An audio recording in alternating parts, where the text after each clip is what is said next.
Friends of the channel, friends of the films, friends of the sievage, frenemies of the sievage, it is I, once again, back to regale you with tales of the unknown.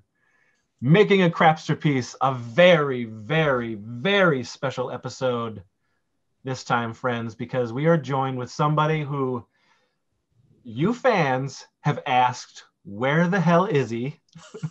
What happened to him? Will there ever be another Choach? He's finally here after 8 years of me wishing upon a wish that is made up of other wishes. I have got Mr.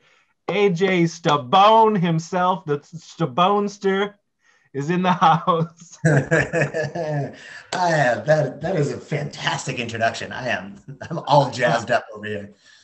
It makes me very happy. I've been smiling ever since we popped on. It fills my heart with joy that AJ has graced me with his presence this night. And we are going to talk about some gems, folks. We're going to go through some of his favorite times making some of this wacky shit.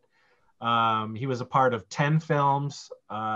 He was with us from 2004 till, I guess, right up to like the end of 2010. So craziness.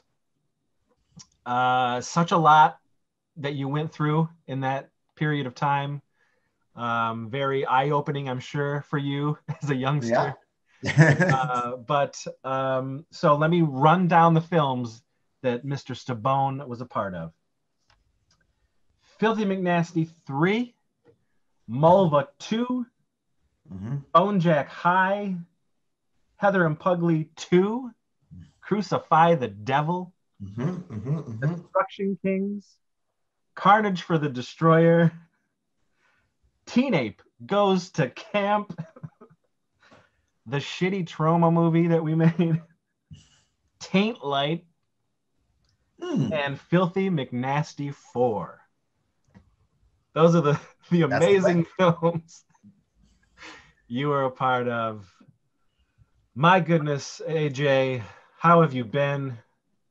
Oh, I'm doing great, man. I'm doing so well. I have also been all smiles since getting on the phone with you. This is such a fun thing to review and recap, and hearing that there are fans clamoring for more Choach out there. I'm not lying. It does something right here. I still get messages. I still get comments. Man, Choach, man. What else can you say? Choach was great. I mean, you went out on a high note, man. You went out on a high note. The Choach of Filthy McNasty 4 is probably quintessential Choach. Yeah, I really boiled down my process by that point. I had to just turn it on. Yeah. So, first of all, I just want to get a general sense of what it was like for you to jump into the world of low-budget pictures, the world of the sievage. Your best friend was Sean Green, somebody who I knew from when he was 5 years old, and him jumping into that world again, and Jesse Green, older brother, of course, of Sean, who had been in my world since 1993, from when he was your age. When you joined, Jesse joined in 93. Craziness. So what were your, like, if you can reach back that far, if you can reach back to the early 2000s, AJ, what was it like for you to be immersed into something so weird like this? Okay. Yeah. I mean, I think it was awesome. And I could elaborate on that. I think, you touched on it. Like, me and Sean were probably like 14, and we started watching these movies, which were your first movies, right? Like, we were watching From Almost Night Till Almost Day, and then the one with Jesse that was like the Snap Neck Kid or whatever it was. That was with Sean. Yeah. The Breakneck Kid. The Breakneck Kid. That's the one. And God, there was a couple of, there was the one with Jesse as the player with Meter Man and Yeah. like that. Like, and we were watching those when we were like 14, and I was like, this is fucking awesome. And he was like, like, I don't know, when you're 14, like the world of movies feels so separate from you. Like that is like something that you're like, I just have to watch this. And he's like, we know these, like, I know these people. Like we could make this like a thing. Like, we could meet these people. So like hopping into the weirdness, I think, God, I don't know how to say this without sounding like I'm like being overly grandiose, but like, I don't think much 16-year-olds get permission to be weird or to like see how people carry themselves as like weirdos, right? Like to be unadulterated and unapologetically like, I don't even want to say weird, just like nerds, fandom, like you love this shit, you breathe this shit. And I think so much of being 16 years old is like, I'm too cool for everything. I hate everything. And even if I like something, I don't want to tell anybody for fear that it could be used against me somehow. So to be thrown into a world where everyone was so unapologetically like stoked on their quirks, their weirdness, their things that made them different, I think was like, you know, majorly influential in me becoming the person that I am. Like that was like to have fun just being yourself and being relaxed and staying up till 4 a.m. telling jokes and giggling at it. And it's like they didn't need to be polished. They didn't need to be like, I'm like flexing on someone here. I'm trying to like get a girl here, like so much of high school is. It was just like, it was a very freeing and fun experience that felt like it was very getting to be yourself and getting to be weird and getting to like learn your own weirdness. And like, I don't know if you remember this, Chris, before I met you, I had not seen like Star Wars. I hadn't seen like classics, like all-time movie classics, like any of the the discography of horror movies and fantasy movies that I hadn't seen shocked you. So you would invite me over and we would just like watch all of these movies, right? Like we were watching like things that were like, I can't believe you've never seen Star Wars. We're going to sit down and watch Star Wars, you idiot. And then we were also like, you were showing me like the deepest from the tome of Sievage as well. And I was like, this is awesome. You know, like you were clearly an expert on a subject and you shared that with me. And that's pretty awesome. Yeah. So I like, I remember when you first jumped in and Sean brought you over, I remember the first couple times you were very shy. But it's funny because I remember feeling like by the third thing you did with us, it was like, oh, he's so comfortable, you know, like I don't know if it was that like where, oh, okay, I can be myself and not worry about it because none of these people are gonna give me shit. Yeah. You know what I mean? We were very welcoming to everybody. And, you know, and I think all I can remember is you being shy at first. And then it was suddenly like, oh, well, this is AJ and this is this is just who he is. And you're making us laugh and we're making you laugh. Yeah. I think I've just been like, you know, my whole life I've been an anxious person, even if I didn't have a name for it. Like I'm just like, I'm very in my own head. And I think high school brings out the worst of that in people where I'm like, what are they thinking about me? Like, where's my place? Do I look cool? How do people who are cool hold their hands? And I think I was really caught up at that at 16. And then, yeah, I think hanging out with you guys and feeling like a very welcoming environment was a place that I got to turn that off for a little bit. Like whether I knew that at the time or not, like I think that was like an unconscious of like, oh, you could drop the guard, dude. You could stop worrying about this. You're fine. You're safe. Did you ever find it weird that, you know, you guys were the ages you were and then we were the ages we were because we were like so much older than you guys, you know? I don't think I found it weird. I think like people that I told to about it thought it was like when I would talk to like other kids in high school, like, you know, my mom loved you. And I remember my mom came over to your house. Like my mom was always like, yeah, you want to go over to Chris's? Go for it. Like, that's fine. But I think like my family was just like super like, yeah, this is cool. So I was like, this is cool. I think when I told people about it, they couldn't really get it. So like, they were like, you're hanging out with like, are you an actor? What are you doing? I'm like, we kind of just hang out and make movies. It's awesome. You I think I don't think it was weird. Do you think it was weird?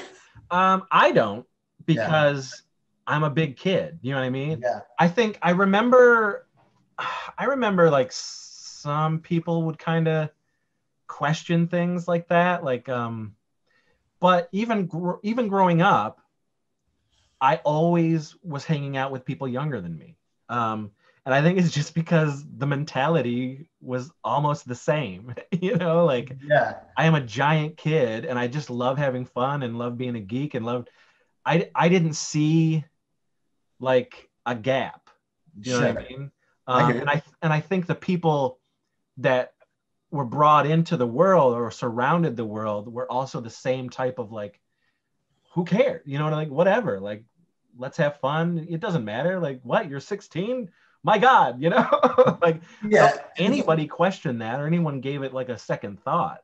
It was Yeah. just, man, everyone just got along and hung out and yeah.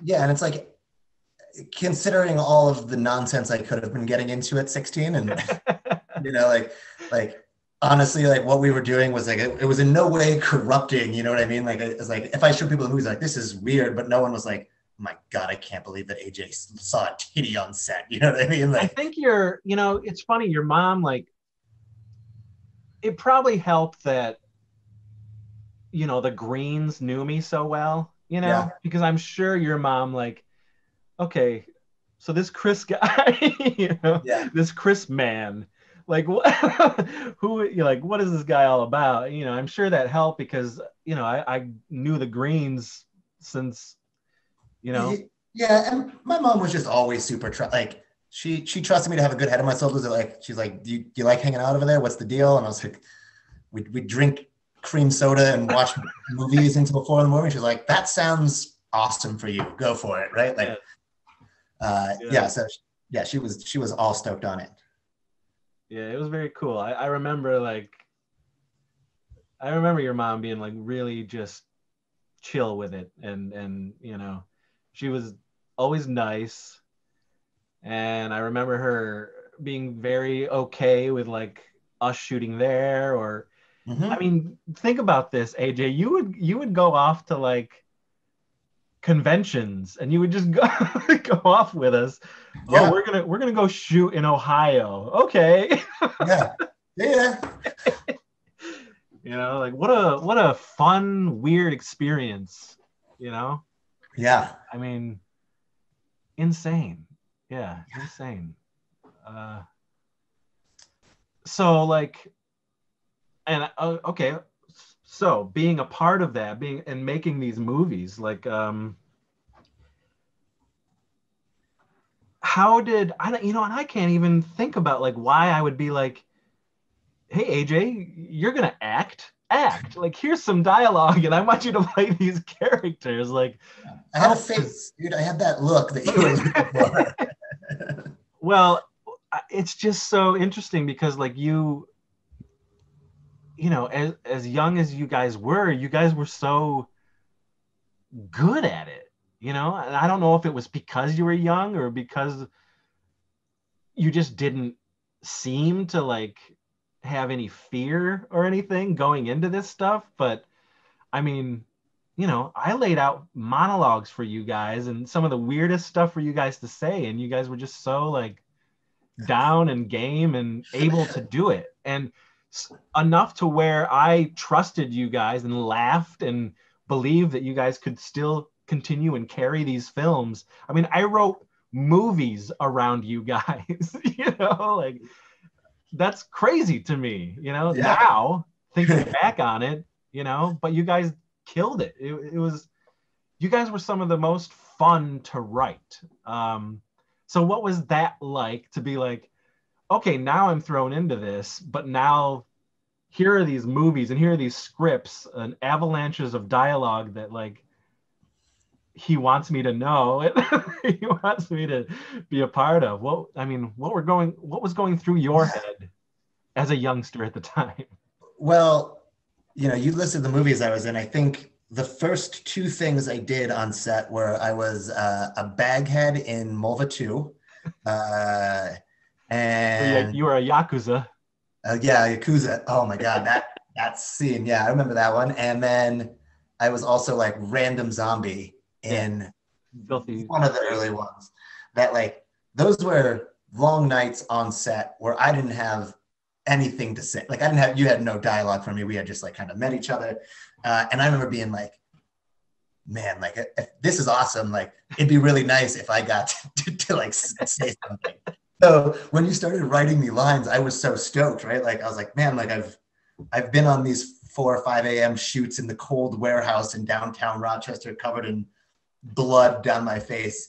Like I've done that part of it, right? And it's really nice to now have like a new job. So I remember reading some of the scripts as you would send them over and like looking at them with Sean and being like, got this, got this, got this. Cause like very much your writing style that it's like, I'll have like 4 pages where I just have a couple lines on each page. And I'm like, that's great. I could do this look. And then it's like, holy shit, I have a half-page monologue with like 7 words that I'm going to have to Google first to make sure I understand what's going on. So yeah, like I didn't have any acting experience before you met me. I tried out for a play once, but that was about a girl and I didn't get it. And I swore off the theater ever since. But yeah, dude, I remember some of those monologues and I remember some of them like shooting at your old place and being like, I don't think I'm ever going to get this. Like I remember one in particular that took me like 20 tries. And it was like, when I couldn't nail it, then I just kept cracking myself up. And I remember being like, there's 20 people at this house who are waiting on me to get this out. But yeah, dude, like the actual acting portion of stuff, that was awesome. I think if you're telling the LBP story that like, it is almost fitting that when you asked me about the experience that I talked about like this hang and this crew before I actually talked about the acting part of it, right? Like so much of the shoot was like, okay, we're all driving to middle of nowhere, Ohio, right? Like you have a scene and then it's like, okay, well now you have like 6 hours and it's just your friends in a haunted house off season. Do whatever you want. That like, those are the parts that really stick with me. And those are the parts that I remember way more than whatever happened when the camera was rolling. Yeah. Yeah. Before we get into some of the flicks, what was it like for you to sort of be able to do that, be able to travel with us, and I guess really like hit the convention scene with us, Yeah. What was that like for you? Listen, I started going to conventions in 1993 and I was 16 at the time, so I was your age, and for me, but I guess because of the type of kid I was and growing up with horror and all that stuff, it blew my mind. You know what I mean? Yeah. Going to these shows, and then starting to actually promote the films and whatnot. And that's sort of where you were coming in, where you weren't just there to take in the experience, but also to, oh, hey, we did this thing. Do you guys want to see it? Come to our screening at midnight.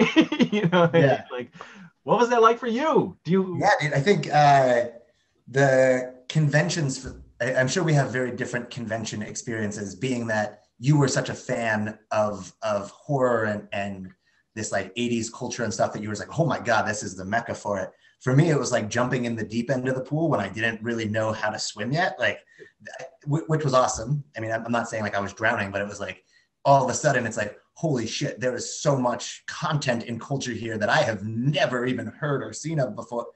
And I remember, I think it was with Jason, him just like, we were working the table and we had like, we took like an hour break because there was a bunch of us there.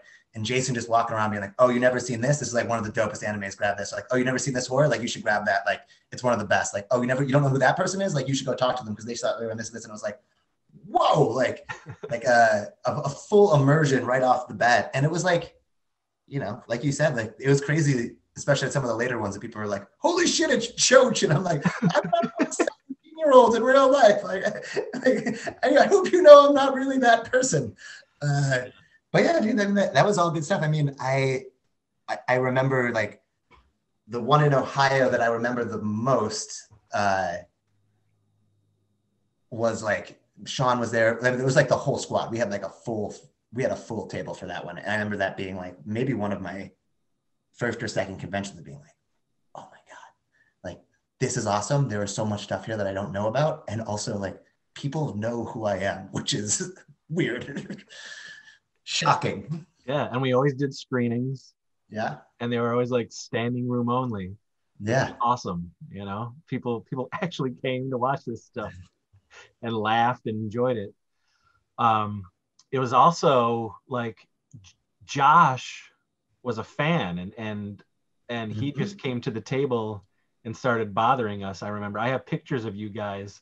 Yeah. Josh first like started bothering us, and he doesn't look like the Josh now, but he looked like little Jack Black. He was like I remember that, dude. I remember on the way to a convention you telling me that I was gonna meet him, and you're like, he's a super fan, like he'll be around, you're gonna meet him. And I forget if you had like a nickname for him, but the image in my head was of someone very different than the like big smile who comes Jack Blacking up to me, and I'm like, oh yeah, it was he had a forum name called Brain Eater. Yeah, that's the one. But yeah, and that's when like the ladies made all those like I got staboned or whatever. The AJ shirts. Yeah. Yeah, man. I believe there was some crocheted penis hats. Was that what they were called? The penis tubes. Penis tubes, that's the one. Yeah. Yeah, and while we're talking about Josh, I would be remiss if I didn't say that some of my favorite memories on a set were with him being hilarious, being such a little weirdo. Shout out to Josh. Yeah. He's still with us. He's still with us. Do you remember the Passion Flaky? I do remember the Passion Flaky. Little wrapped puffed pastry that I like pushed on all of you guys all the time. I do, yeah. I think that several lines of dialogue about it in the movies. Several Toblerone. Yeah. Several snacks brought it. They were like, I mean, like that's the cool part about the movies, though, right? Because it was like there was this cycle of like things becoming canon in real time. That like we would have a puff pastry somewhere, and you'd like, this is awesome, and then be written in the next movie, and then we'd eat it again, and then it was canon, right? Like same thing with like the Jones cream soda. Same thing with Toblerone. So much with so many things. Like I feel like Conan the Barbarian. There were bits that certainly came from just us hanging on set that were then in the next movie that then like just roped into being canon, and puff pastry. Oh yeah, I mean that continues, to this day. Yeah. So I'm gonna go down some of these, and we don't have to get thick with every single one of them, but I want to get like a certain memory or maybe out of these, do you remember like which one was probably your favorite time shooting? Things of that nature. I will skip Filthy McNasty 3 and Mulva 2 only because they were such, and really it was just you sitting around for hours and hours and hours and hours. Yep. But that sounds right. So I will go into, I guess, Bone Jack High, the Ghoulish Chronicles of Bone Jack High. Okay. The Curse of Killer Kellerman. Yeah. What was that was early 2005. Sure. Yeah. That sounds right. So what are your recollections of Bone Jack High? So much like we were just talking about that becoming canon, Killer Kellerman was like a weird hole that was in Sean's crawl space that we discovered one day. Like it was like a peep hole into like the basement. We're like, what is this? And we told Chris, and you went nuts with it. You're like, great, we can make a movie about this. I mean, I think that probably was the first movie that I had that I was like speaking in, certainly. Oh, And it was that was a big one with John, right? Like, I think that was a good way to like lead me in. That I was like, most scenes that I was in that movie was with John, who was like my friend and my lead into this. So that was like kind of getting my feet wet, right? Like, I feel like that was the first time on set that I got to like really talk to everyone. I remember we shot a bunch at RIT, is that correct? In some rooms. And I remember that was the first time I really like, I hate to call it like guerrilla filmmaking, but it was like, well, we're going to go there. There's classrooms, certainly, and we're going to go in and like hope that nothing happens. I'm like, holy shit, you could do that? Like, all right, let's go. So yeah. Okay. That's all I got. That was an early one for me that I'm struggling to remember.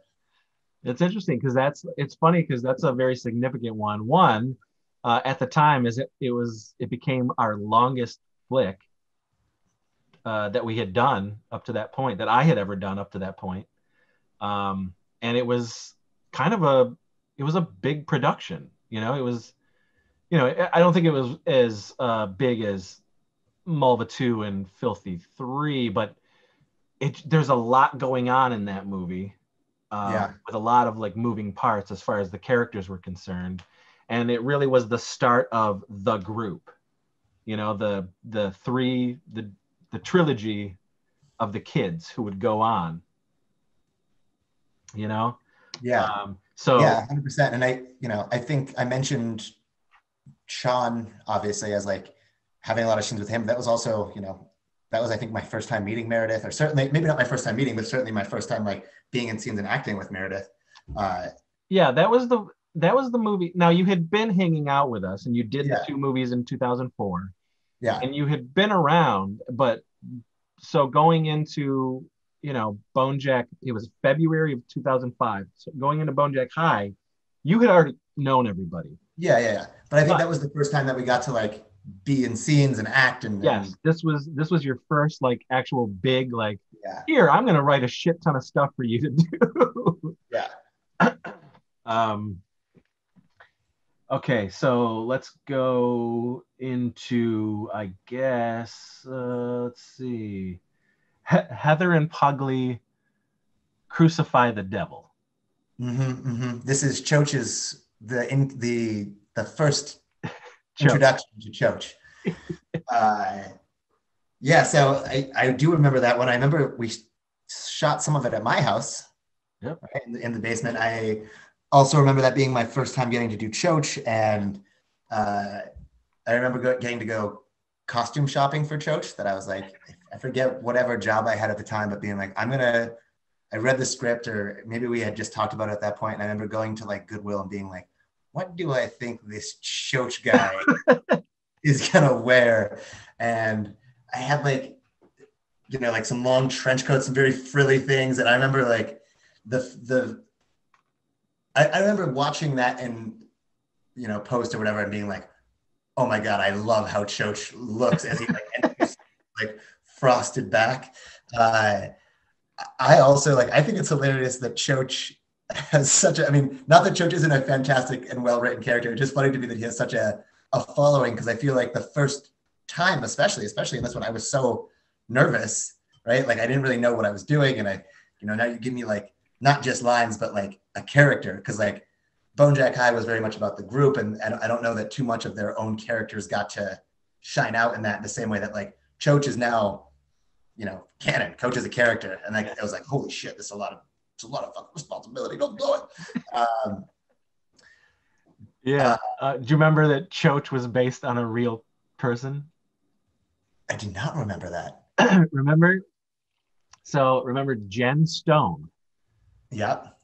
So Jen told us a story where God, yes.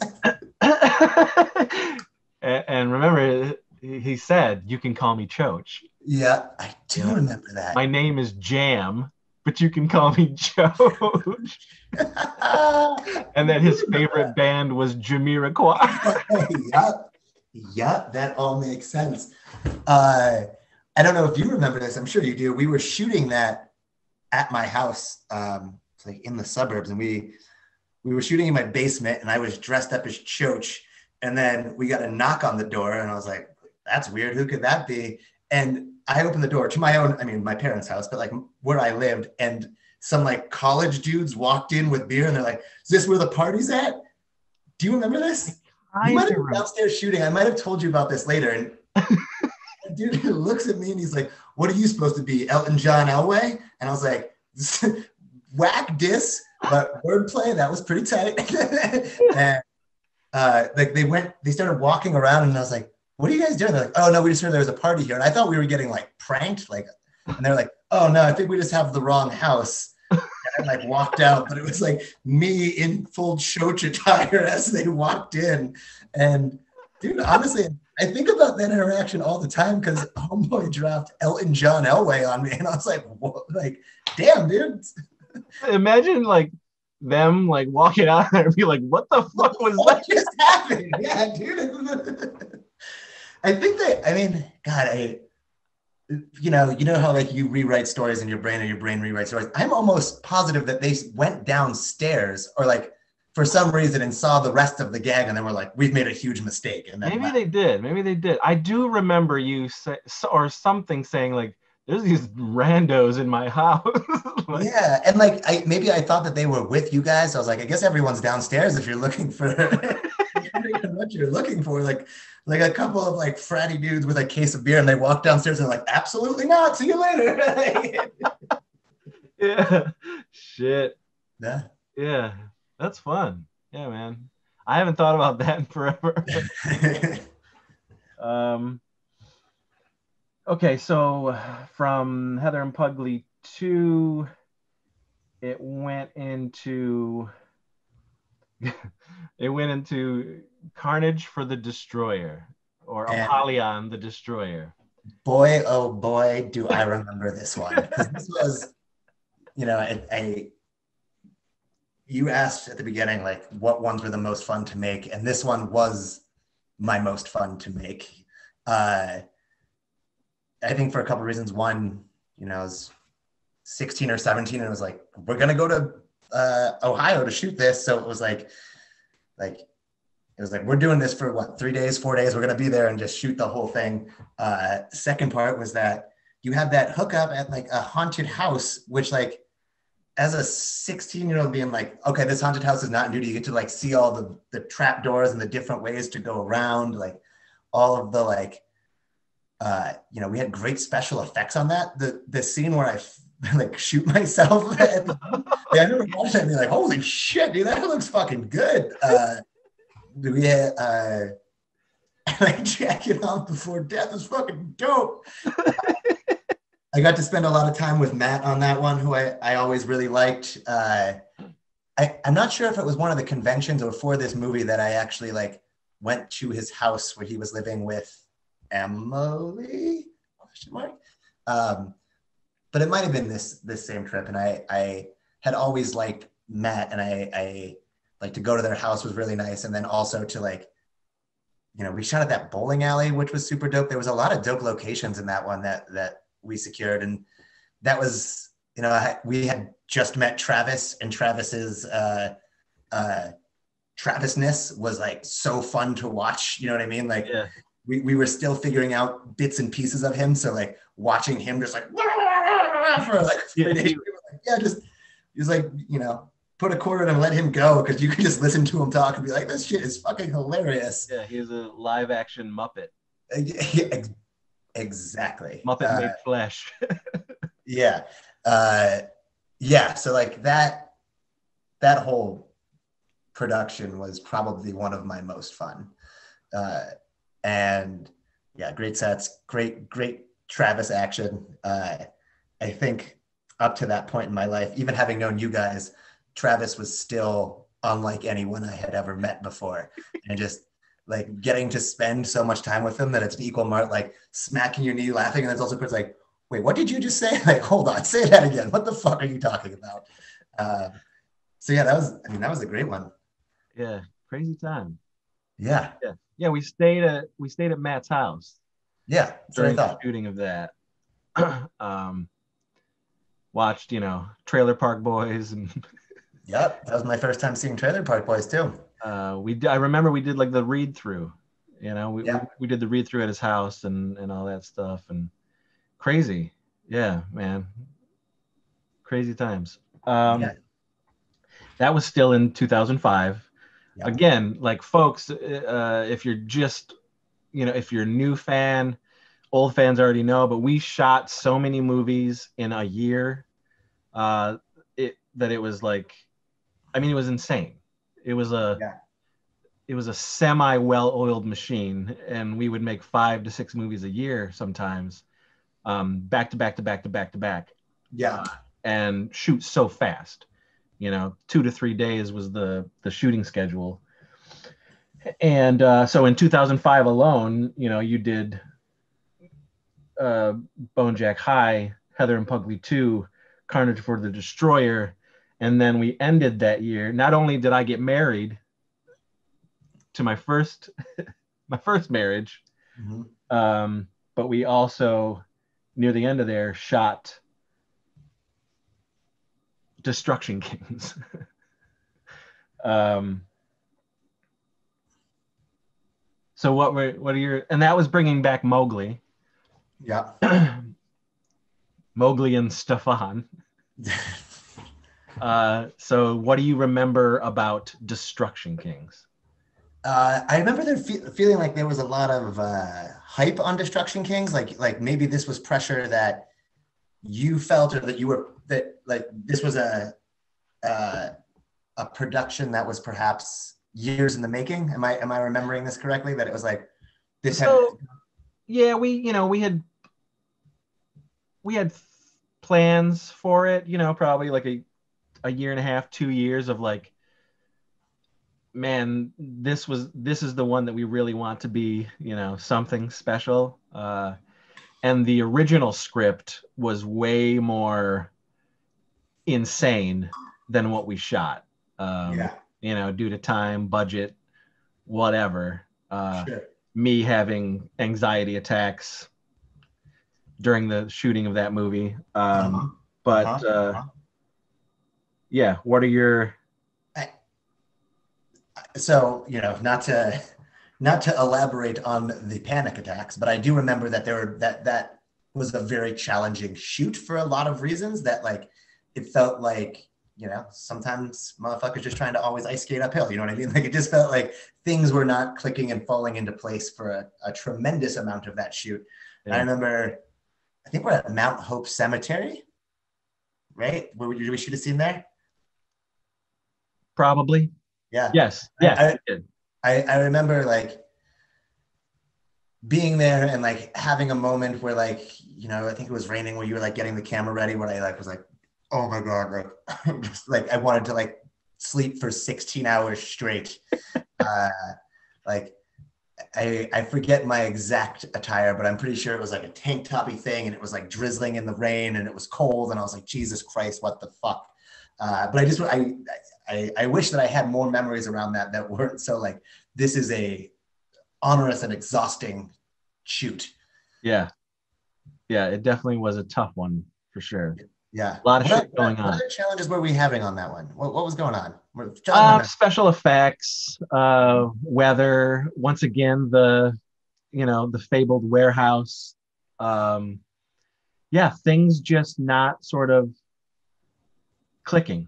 You know, Yeah. I think also a lot of unwarranted pressure. I was feeling pressure, I think, just to deliver on everything that we had been hyping up for so long. Sure. And that was trickling down into everything, because I was definitely more, ornery with everybody. Yeah. um, and it was a special effects movie, so we had to wait a lot for the effects and all of that stuff. And there was a lot of moving parts, once again, a lot of different locations. Yeah. And I remember, and maybe you do too, but I feel, and I think Jason brought this up too in his, but I feel that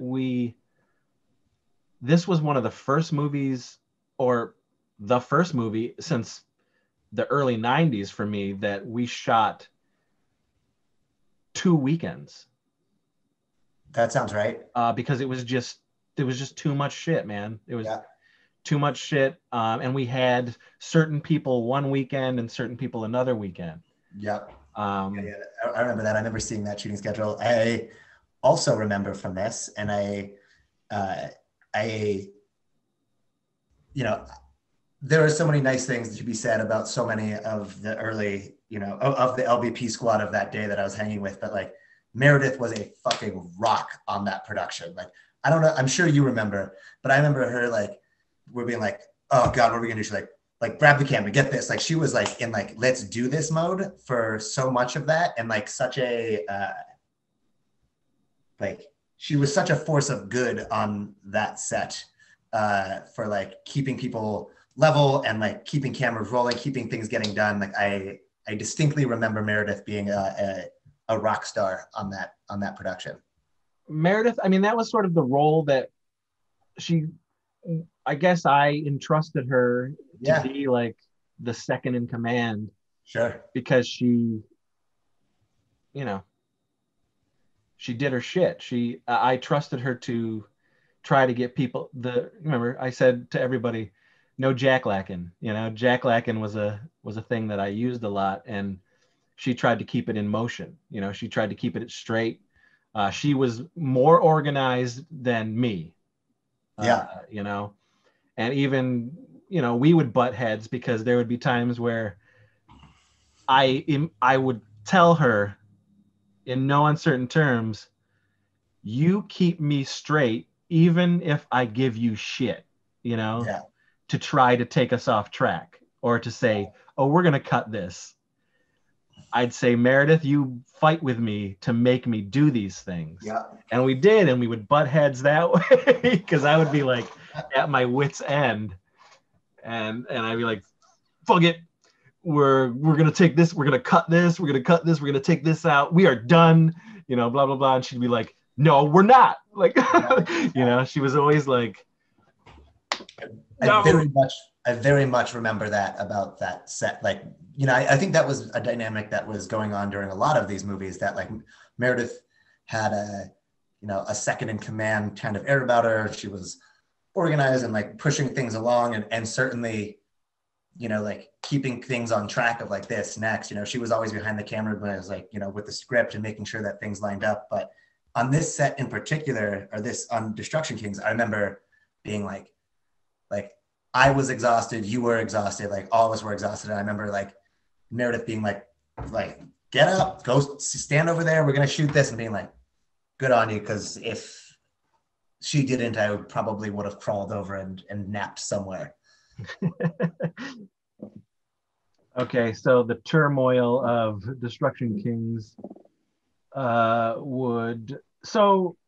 this is interesting. Hold on, really quick. Do other people remember Destruction Kings as like a difficult shoot? Am I the first person to bring that up, or is that? I think everybody has Okay. their, it wasn't like the worst. The worst was the Trauma movie we did, but and there's been worse than Destruction Kings, but everybody remembers that being a real a struggle. And it was honestly, it was the first time that I got crazy anxiety, like the panic attacks where I thought I was having heart attacks. And I remember just going through some shit during the making of that movie. And I truly believe that it was because of unwarranted pressure. Like, it didn't need to be there. You know what I mean? Sure. Nobody was hyping it up like me and Casey. Do you know what I mean? Yeah. Like, sure. We were the ones putting the pressure on ourselves to do this. That's how it always goes. Like you start hyping, you start hyping it yourself, and then you think that other people are hyping it. It's just like this internal narrative keeps driving, and I get that, man. It's fun. A million times. But it definitely didn't turn out the way that we wanted it to turn out. Yeah. But I do think it's solid and it's fun, and there's some great stuff in there. Yeah. So this is interesting. I'm looking at 2006 really, and I don't see much of you in there. And I remember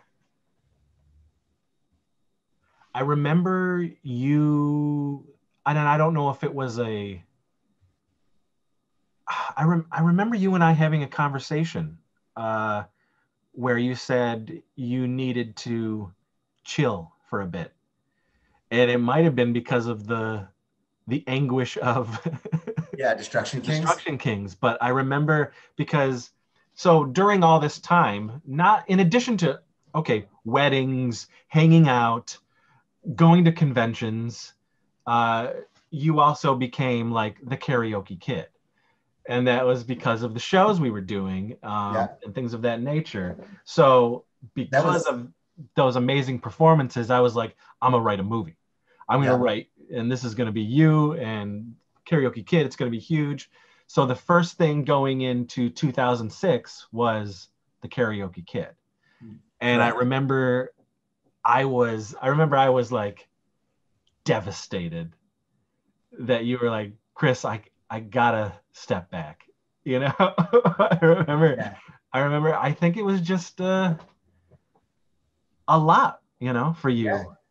And yeah. And I think, I've thought about this too, that I think, as all these things were going on, it's important to remember that I was also a junior in high school that had like a whole parallel life going on, as we all do. But like, I distinctly remember being high school and thinking I was going to climb some social ladder, like that. You want girls to like me, I want to be cool, and all of the things that come with high school.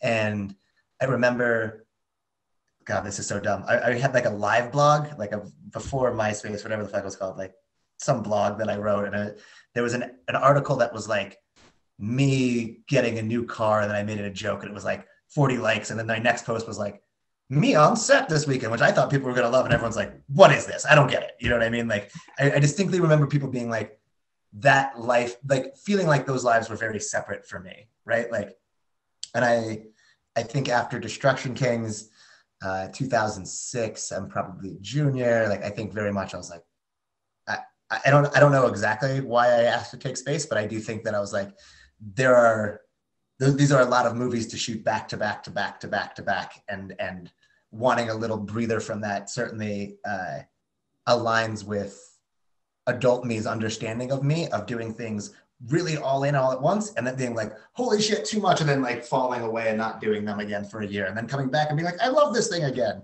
yeah, you did like 2006, like you weren't with us. Yeah, and Uh, I can't stress enough, like, don't take that personally, and don't think when I say like, oh, I was doing these things in high school. I'm very manic as a person, and I get really excited about things for a really dense amount of times, and then like I'm on to the next thing, and I've been that way for 31 years now. So yeah, I mean, I got over it. I mean, you yeah, came back, yeah, it just at the time, and I had written the movie for you, and I remember I yeah. was just like, whoa, no, and I But begged, I was begging Sean to do it, yeah, begging Sean. I was like, will you please, you know, I know this wasn't written for you, but will you just do it? And I remember he gave me some shit for it a little bit, but he did it, but we made like 4 or 5 movies that year. yeah. But So I remember, since we're talking about the Karaoke Kid, I do remember the convention that had karaoke at it, where that was born, and you know, I don't know that I've ever sang in an LBP movie, but as a spoiler alert for everyone watching, I am the worst singer, but I make up for it with pure, shall we call it gravitas? Or oh, I put it's everything into comedy gold. a Comedy gold. performance, right? Like stage presence, Yeah, production value. yeah. And what I remember from that story is little 15-year-old me singing Billy Squires' The Stroke, and, and just, jacked up, and at the end, spiking the mic. And like thinking this was going to be my cool moment, and the karaoke operator being like, please don't spike the equipment. I'm like, so sorry, my bad. Like, it's just slumping off. Yeah, that was great though. I remember we made it into like a documentary, like a true story type thing. Yeah. What happened to the Karaoke Kid? That was great. That was great. But so 2006, we made Karaoke Kid. We made House on Bone Jack Hill. We made Heather and Pugly 3. We made we did something else in there. We made like 4 movies or some shit, and that's when Lauren got pregnant. We were planning to have the baby and everything, and Lauren started to take a step back. But so we hit 2007. 2007, my son is born, and so was Stabone. Stabone was reborn. So the summer of 2007, Stabone returns to the LBP fold, and he returns as none other than Choach. Choach. This was it. Or Teenage Goes to Camp. Yep. It was very special because I was turning 30. I had my son. I had my second son, AJ Stabone, coming back as Choach, and we were ready to go. AJ, are you still with me? I am still with you. You froze on me. Now we're good. Okay. So, yeah, it was my birthday weekend, 30th birthday weekend, and you came back. I remember you came back with a very new look. Yeah. And I don't know if you were like afraid to come into the fold again with the way you were looking, but it was definitely like whoa, we have not seen you in a year. How was I looking? You had like crazy, like different colored hair. Mm-hmm, it was like blonde and brown and really shaggy. You had lip rings, I mean, you were really like, you were a new AJ, Fresh news to bone, baby. You gotta hit him with something new. So the swagger in Choach really like upped its game. Yeah. Yeah, and this was a new improved Choach.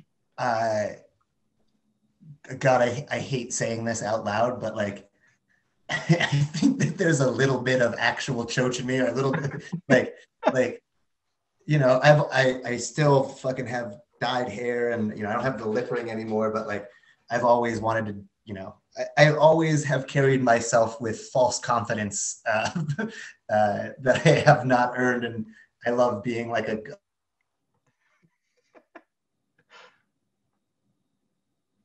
Oh, your sound is cutting out. Yeah, for some reason the sound is cutting out. I don't know what's going on.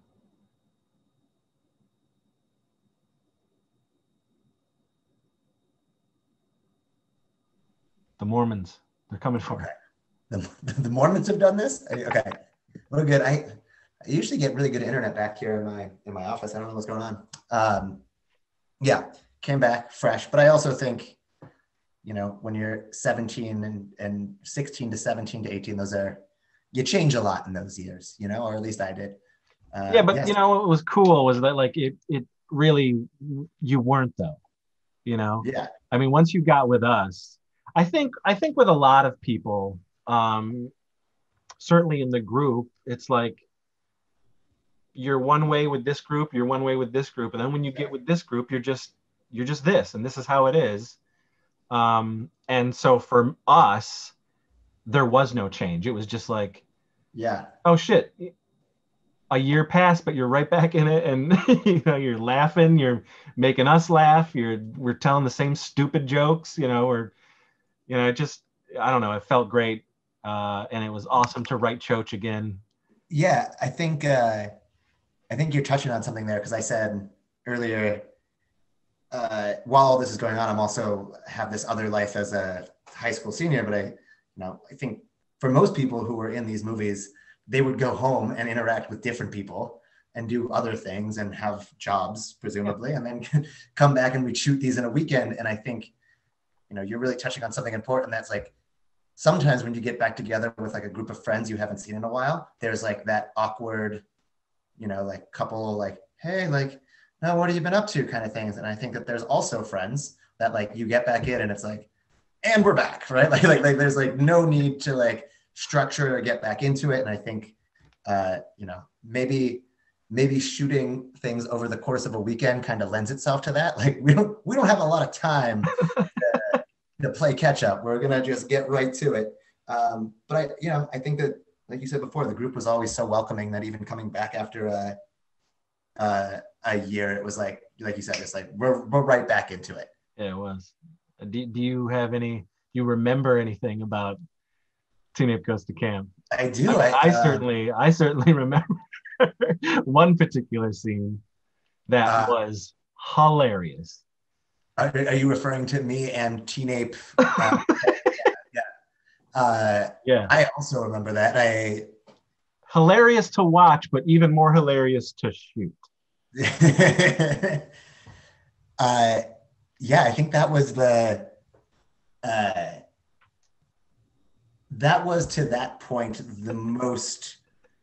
What's even the right way to say this? Like, I think there was always a large sex element happening in the, but I think also there was my dialogue was rich in that, but I don't think that my action, I guess I was jerking off before death, but I don't even know what I'm saying. Like, I guess that was extreme. It definitely was extreme.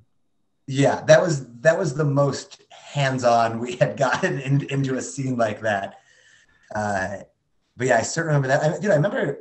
I forget, where did we shoot that at? That was a dope little park. Like we had like that cabin rental. We just rented that little, park cabin.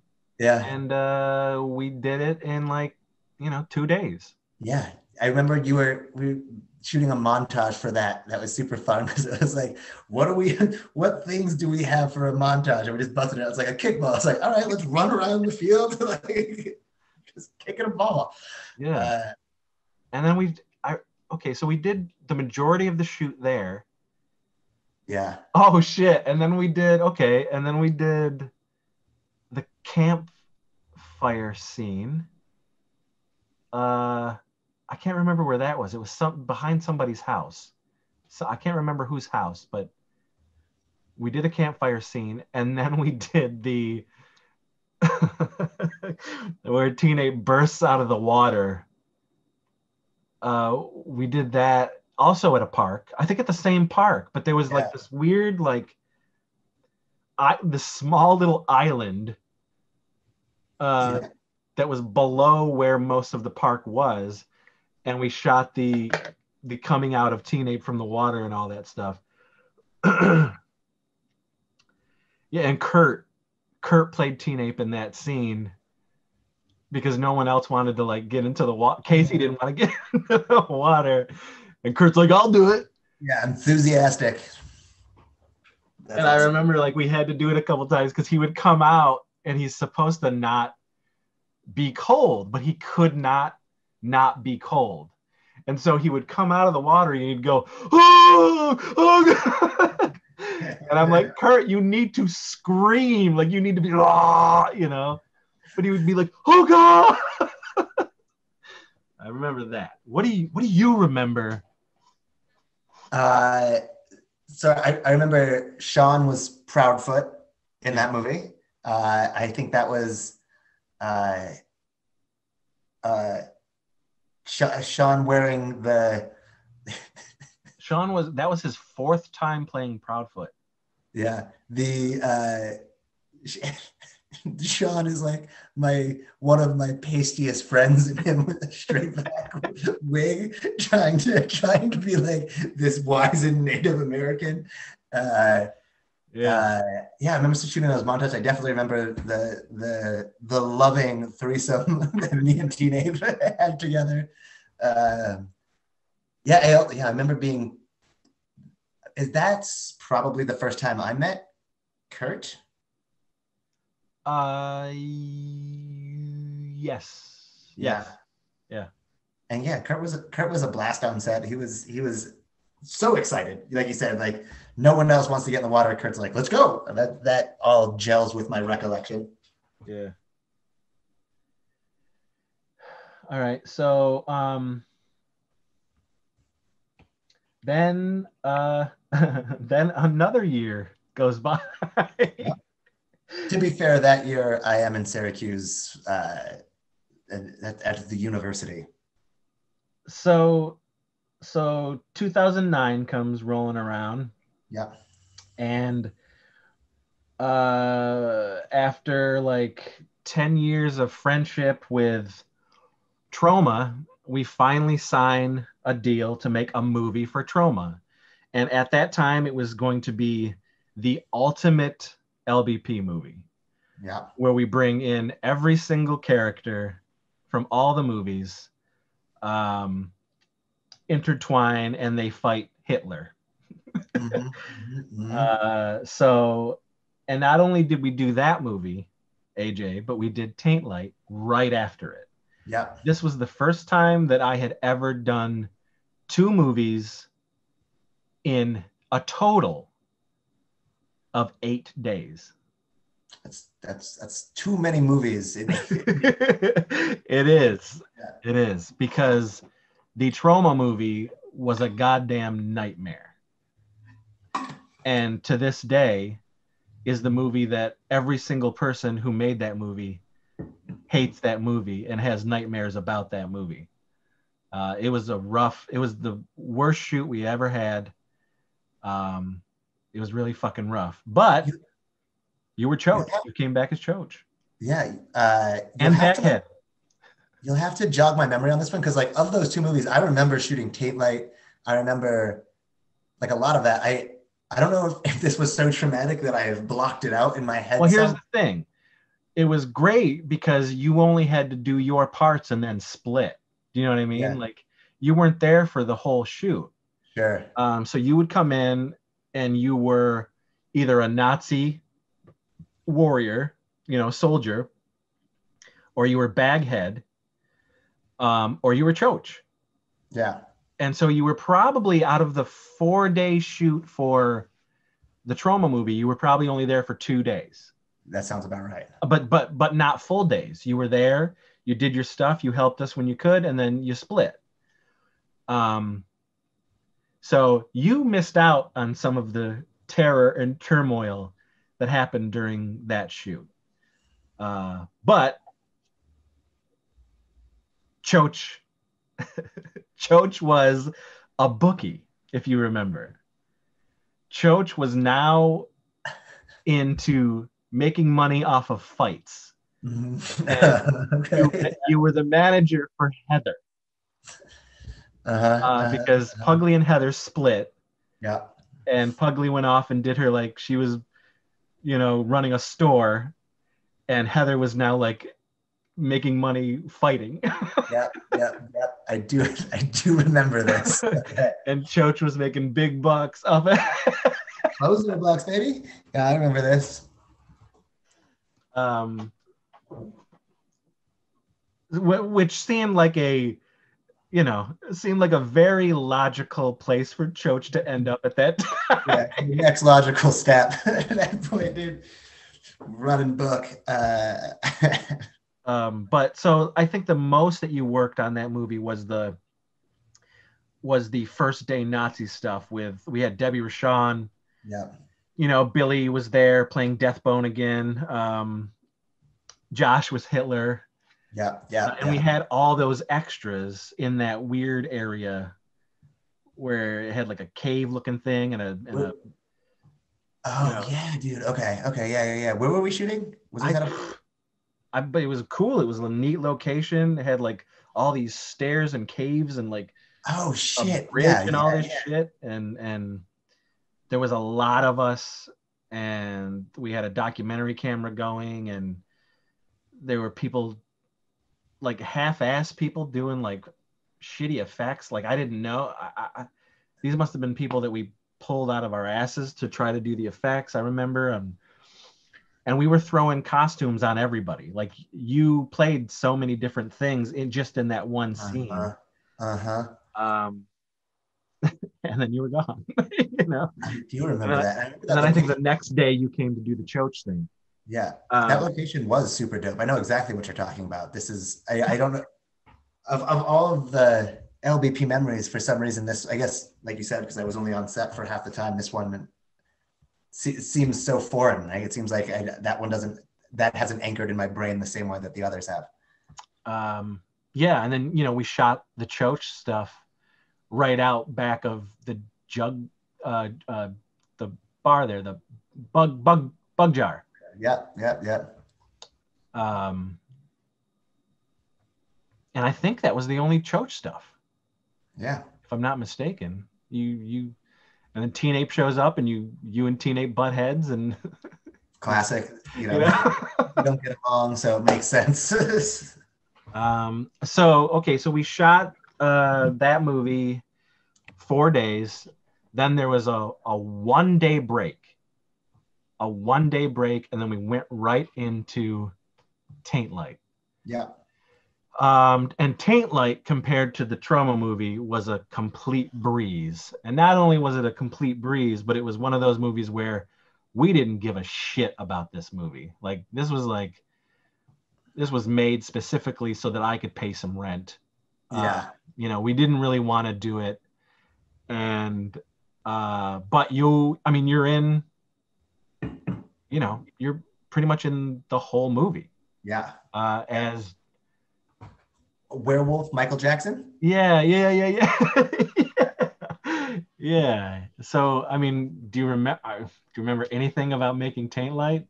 I really do. So that was who was playing Meredith's dad in that? That was Billy. That was Billy. That's what I thought. I remember we were shooting at someone's house, one of the early scenes, and he was absolutely cracking me up. Like just hitting that like perfect sweet spot in like the grossness where it's like it's not overblown and it's like somewhat insidious grossness that you're like, ooh, like it was some really good stuff. I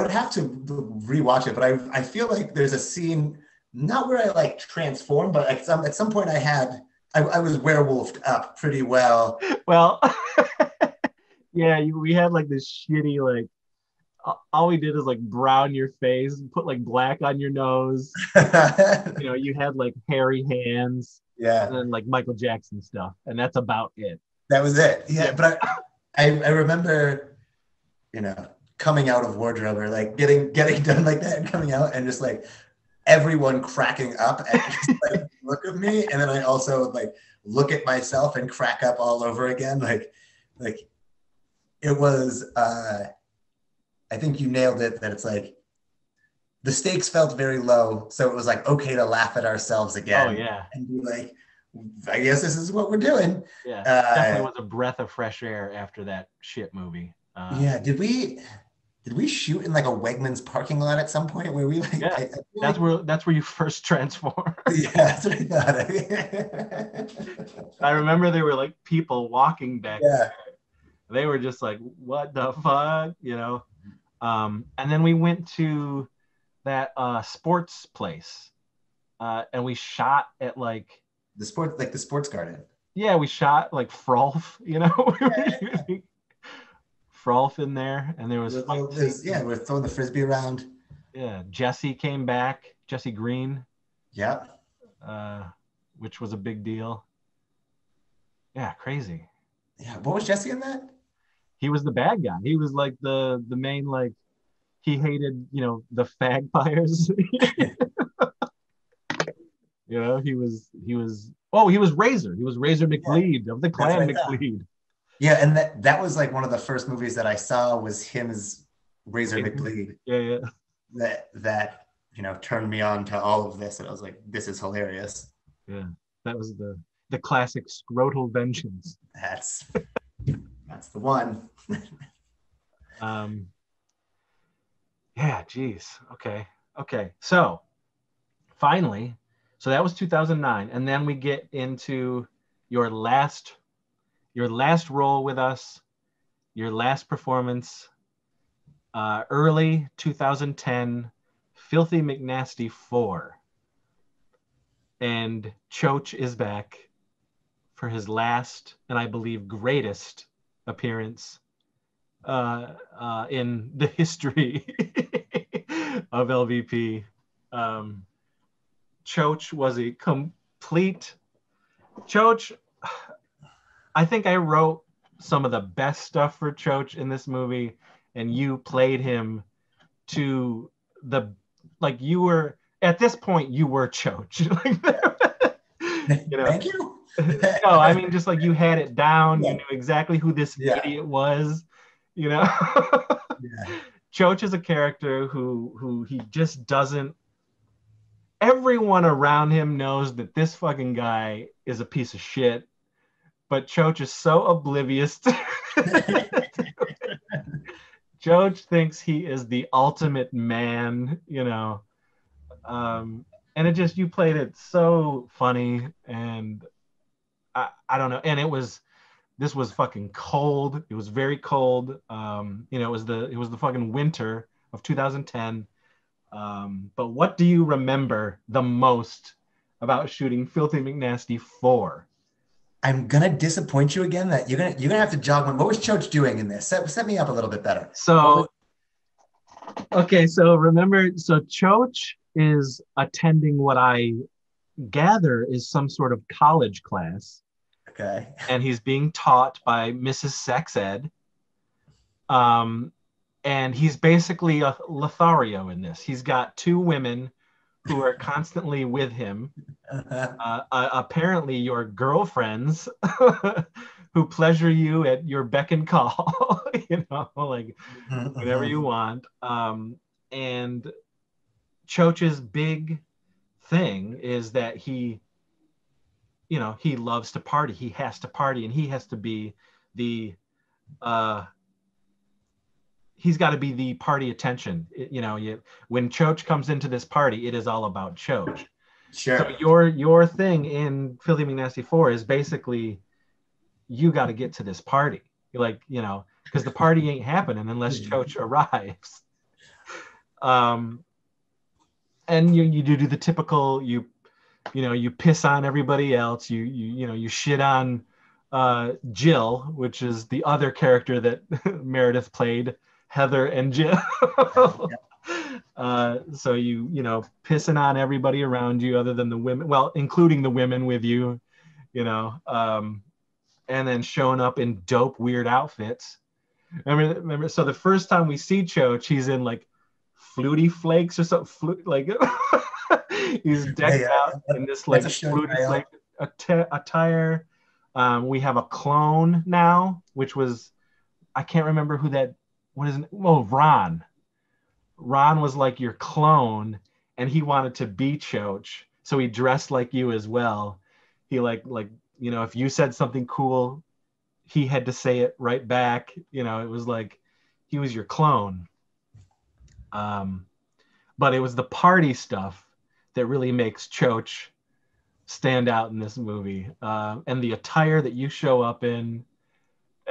Where did we shoot? Where's the party at? So okay, so we shot. Remember, we shot at Village Gate. Oh, okay, yeah. I got in like Trevor and Jesse's really weird, non-apartment. Yeah. Okay, I do remember this, and I have like a gold deep cut. Oh my God, yeah, you were like Number wearing this weird 70s gold like bell-bottom stretch get up. Yeah. That was man. I'm disappointed that I don't still own that, because I know exactly what you're talking about. And I have like I remember shooting that party scene at Jesse's place at Village Gate. Now that you remember, that is in fact this is all adding up. Yeah, and remember we had Sean Phillips, Cool Duder at the time, who was like a big YouTube personality. Blonde, very big. Okay.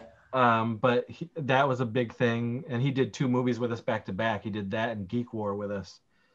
But and Kurt was there, and you know, Jason was back as Clavel Mandanglo, but with an Arnold accent. Yeah. But what was great about Choach in this whole party thing was again, Choach was just so oblivious to everything that was happening. It didn't matter that people were being murdered around him. It didn't matter that penis tentacles were tentacle penises were all over. Choach was having a blast. He was taking pictures, he was like, woo, Yeah. the demons were DJing. Dude, I gotta watch this whole movie again. I don't know if I ever saw a final cut of this because Oh my God, it's funny. It is really funny. you feel really happy about this one. Oh, I think it's hilarious. Yeah, Out of the four Filthy McNasty movies, it is hands down my favorite Filthy McNasty movie. Yeah.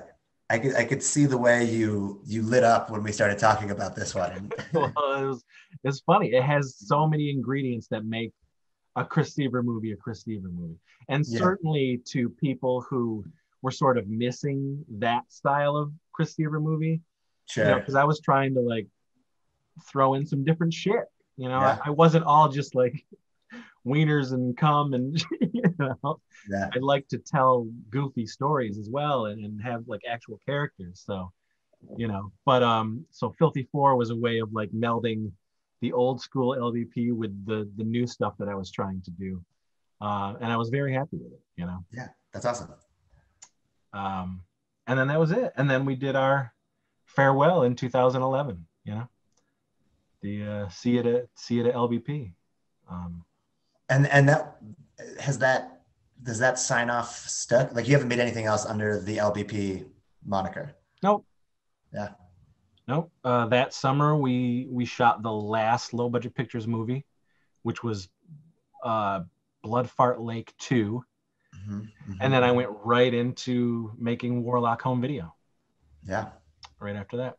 And now that's been 10 years. But yeah, it was nice because at that point, once again, it was like a year since I had seen you.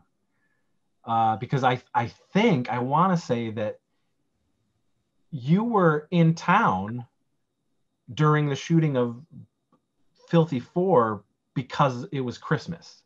Yeah. And you were just in town for, I would assume, your family. Right. Yeah.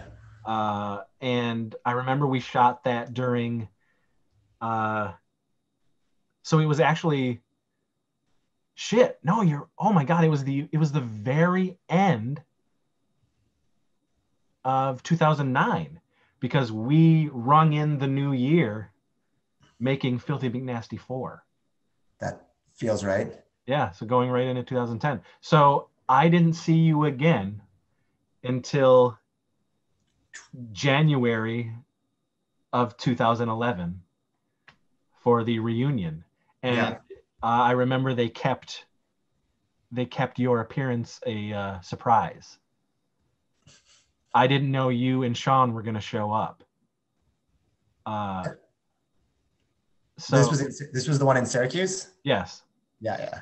It was a farewell reunion thing, and people came and there was a table set up and people were out there selling our stuff, and people from the convention scene showed up to say goodbye, and we showed like 4 of our movies on the big screen. Yeah. And we all got to get up there and say shit. But I remember I was sitting watching something and you guys surprised me on either side. Like you sat next to, and I was like, what the, and it was a big deal. And I was so happy. And I remember we came out into the lobby and we were taking pictures and everyone was signing things for everybody. And it was just a really fun, good night. And it meant a lot to me. And that was 20 years of LVP at the time. And now we're at 30.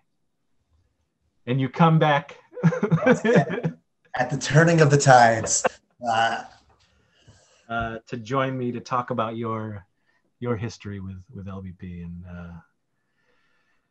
I thank you, AJ. I thank you for doing this with me. Yeah, dude, it was my pleasure. I really enjoyed talking to you. And I do live in Denver now, but I can always dust Choach off for a weekend. If you ever need me to, I still probably have that Flutie Flake shirt somewhere. You know what?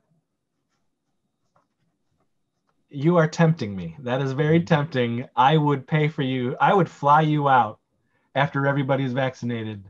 I would definitely pay for you to come make a unheard of amazing, resurgence as Choach. I think people would lose their shit if Choach came back, And what would be even greater is if we didn't say anything about it, we didn't promote it. Yeah. It's The like scene is black, and there's all this shit going on, and characters are on this side, and they're going, who is that? Who came through that door? And then out of the black, fucking Choach walks. Yeah, he floats in. That would be amazing. That would be great. So yeah, I wouldn't be surprised if I don't be surprised if somewhere down the road I bug you. Summers always work best for me. I got summers off. The joys of being a teacher. So that's great. That's great. Well, hopefully, who knows? Hopefully we'll all be fucking vaccinated by then, and a little more magic can happen. But make some magic happen, baby. Yeah. So okay, AJ Stabone, thank you so much for joining me on this extremely erotic episode of Making a Crapsterpiece. I hope that you fans out there enjoyed the Zoom, the internet return of Choach himself. It was awesome talking with you, AJ.